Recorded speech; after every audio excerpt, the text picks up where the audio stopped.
নমস্কার। সুকুমার রায়ের গল্প সমগ্র থেকে আজকের ছোট গল্প সুদন ওঝা। সুদন ছিল ভারী গরিব। তার এক মুঠা অন্নেরও সংস্থান নাই। রোজ জুয়া খেলে লোককে ঠকিয়ে যা পায় তাই দিয়ে কোনো রকমে তার চলে যায়। যেদিন যা উপায় করে সেই দিনই তা খরচ করে ফেলে, একটি পয়সাও হাতে রাখে না। এই রকমে কয়েক বছর কেটে গেল। ক্রমে সুদনের জ্বালায় গ্রামের লোক অস্থির হয়ে পড়ল। পথে তাকে দেখলেই সকলে ছুটে গিয়ে ঘরে দরজা দেয়। সে এমন পাকা খেলোয়াড় যে কেউ তার সঙ্গে বাজি রেখে খেলতে চায় না। একদিন সুদন সকাল থেকে রাস্তায় রাস্তায় ঘুরে বেড়াচ্ছে, কিন্তু গ্রামময় ঘুরেও কাউকে দেখতে পেল না। ঘুরে ঘুরে নিরাশ হয়ে সুদন ভাবল, শিব মন্দিরের পুরুত ঠাকুর তো মন্দিরেই থাকে, যাই তার সঙ্গেই আজ খেলব। এই ভেবে সুদন সেই মন্দিরে চলল। দূর থেকে সুদনকে দেখেই পুরুত ঠাকুর ব্যাপার বুঝতে পেরে তাড়াতাড়ি মন্দিরের মধ্যে অন্ধকারে লুকিয়ে পড়ল।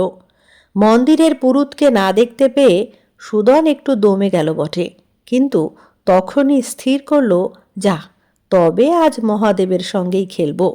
তখন মূর্তির সামনে গিয়ে বলল, ঠাকুর, সারা দিন ঘুরে ঘুরে এমন একজনকেও পেলাম না যার সঙ্গে খেলি। রোজগারের আর কোনো উপায়ও আমি জানি না, তাই এখন তোমার সঙ্গেই খেলব। আমি যদি হারি তোমার মন্দিরের জন্য খুব ভালো একটি দাসী এনে দিব, আর তুমি যদি হারো তবে তুমি আমাকে একটি সুন্দরী মেয়ে দিবে, আমি তাকে বিয়ে করব। এই বলে সুদন মন্দিরের মধ্যে ঘুঁটি পেতে খেলতে বসে গেল। খেলার দান ন্যায় মতো দুই পক্ষেই সুদন দিচ্ছে, একবার নিজের হয়ে একবার দেবতার হয়ে খেলছে। অনেকক্ষণ খেলার পর শেষে সুদনেরই জিত হলো। তখন সে বলল, ঠাকুর, এখন তো আমি বাজি জিতেছি, এবারে পণ দাও। পাথরের মহাদেব কোনো উত্তর দিলেন না, একেবারে নির্বাক রইলেন। তা দেখে সুদনের হলো রাগ।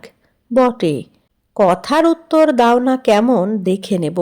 এই বলেই সে করল কি, মহাদেবের সম্মুখে যে দেবী মূর্তি ছিল সেটি তুলে নিয়েই উঠে দৌড়। সুদনের স্পর্ধা দেখে মহাদেব তো একেবারে অবাক। তখনই ডেকে বললেন, আরে আরে, করিস কি?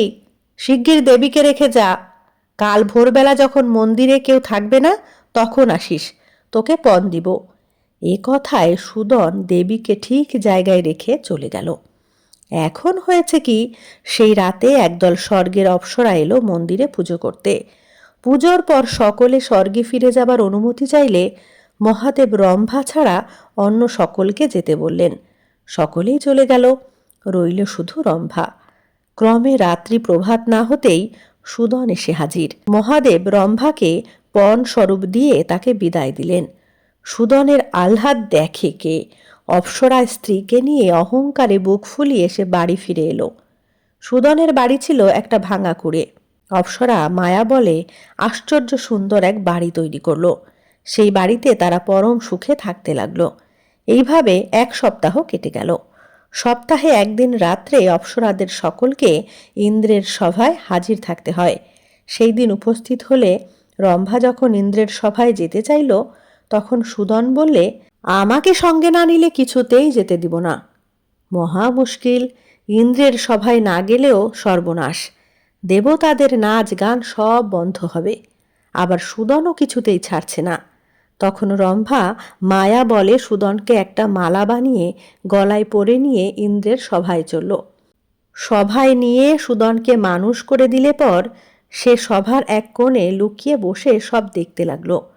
ক্রমে রাত্রি প্রভাত হলে নাচ গান সব থেমে গেল। রম্ভা সুদনকে আবার মালা বানিয়ে গলায় পরে চলল তার বাড়িতে।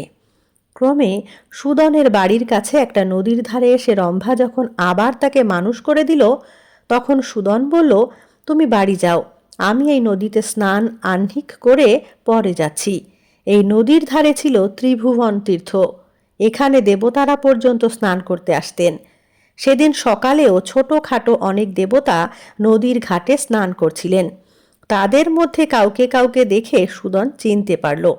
তারা রাত্রে ইন্দ্রের সভায় রম্ভাকে খুব খাতির করেছিলেন।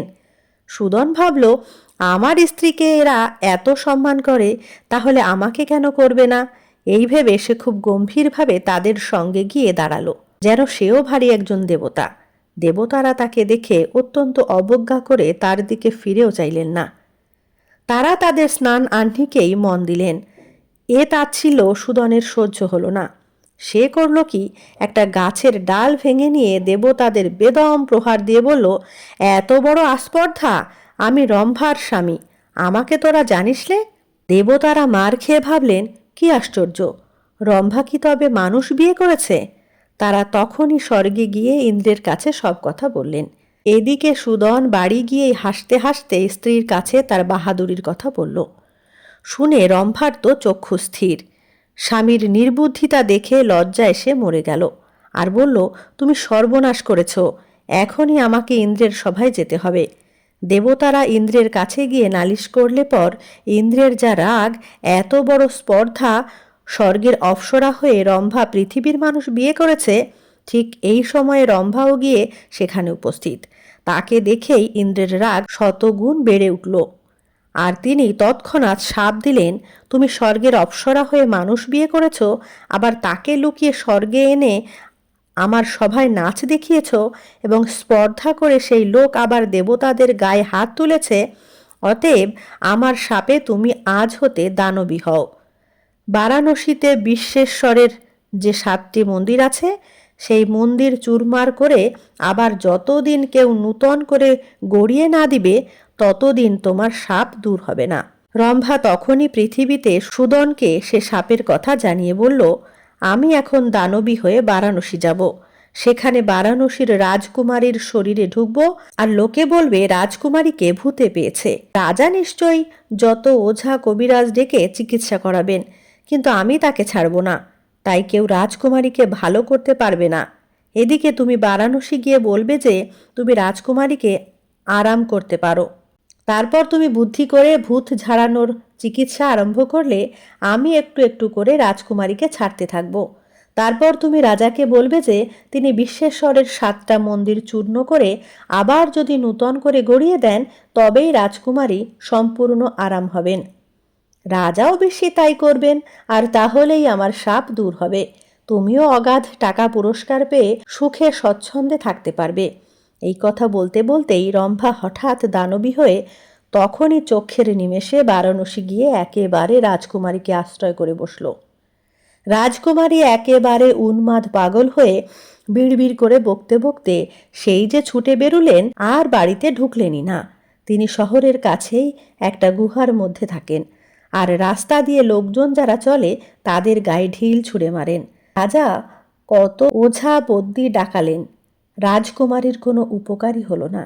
শেষে রাজা ঢেড়া পিটিয়ে দিলেন, যে রাজকুমারীকে ভালো করতে পারবে তাকে অর্ধেক রাজত্ব দিব, রাজকুমারীর সঙ্গে বিয়ে দিব। রাজবাড়ির দরজার সামনে ঘণ্টা ঝুলানো আছে।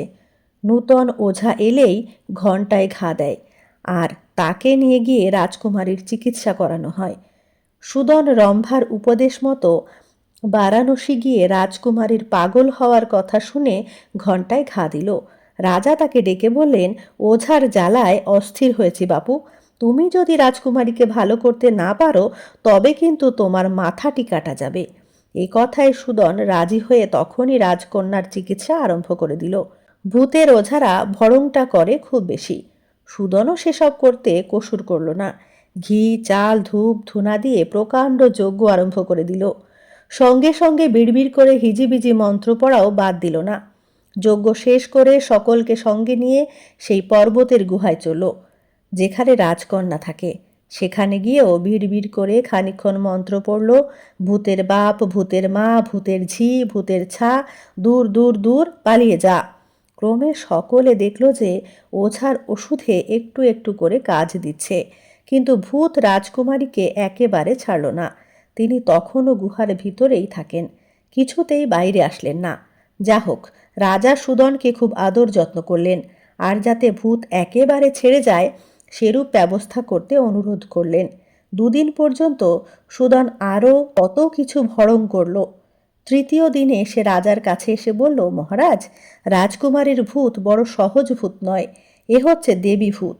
মহারাজ যদি এক অসম্ভব কাজ করতে পারেন, বিশ্বেশ্বরের 7টা মন্দির চুরমার করে আবার নূতন করে ঠিক আগের মতো গড়িয়ে দিতে পারেন, তবেই আমি রাজকন্যাকে আরাম করতে পারি। রাজা বললেন, এ আর অসম্ভব কি? রাজার হুকুমে তখনই হাজার হাজার লোক লেগে গেল। দেখতে দেখতে মন্দিরগুলি চুরমার হয়ে গেল। তারপর 1 মাসের মধ্যে আবার সেই 7টি মন্দির ঠিক যেমন ছিল তেমনিটি করে নূতন মন্দির গড়ে উঠল। সঙ্গে সঙ্গে রাজকুমারীও সেরে উঠলেন। অপ্সরাও শাপমুক্ত হয়ে স্বর্গে চলে গেল। তারপর খুব ঘটা করে সুদনের সঙ্গে রাজকুমারীর বিয়ে হলো, আর রাজা বিয়ের যৌতুক দিলেন তার অর্ধেক রাজত্ব। নমস্কার। কেমন লাগলো আজকের গল্পটি অবশ্যই কমেন্টে জানাবেন। ভালো লাগলে লাইক কমেন্ট শেয়ার করবেন। চ্যানেলটিতে নতুন হয়ে থাকলে চ্যানেলটি সাবস্ক্রাইব করে অল নোটিফিকেশন অন করে বেল আইকন প্রেস করবেন সবার আগে নোটিফিকেশন পেতে। ধন্যবাদ।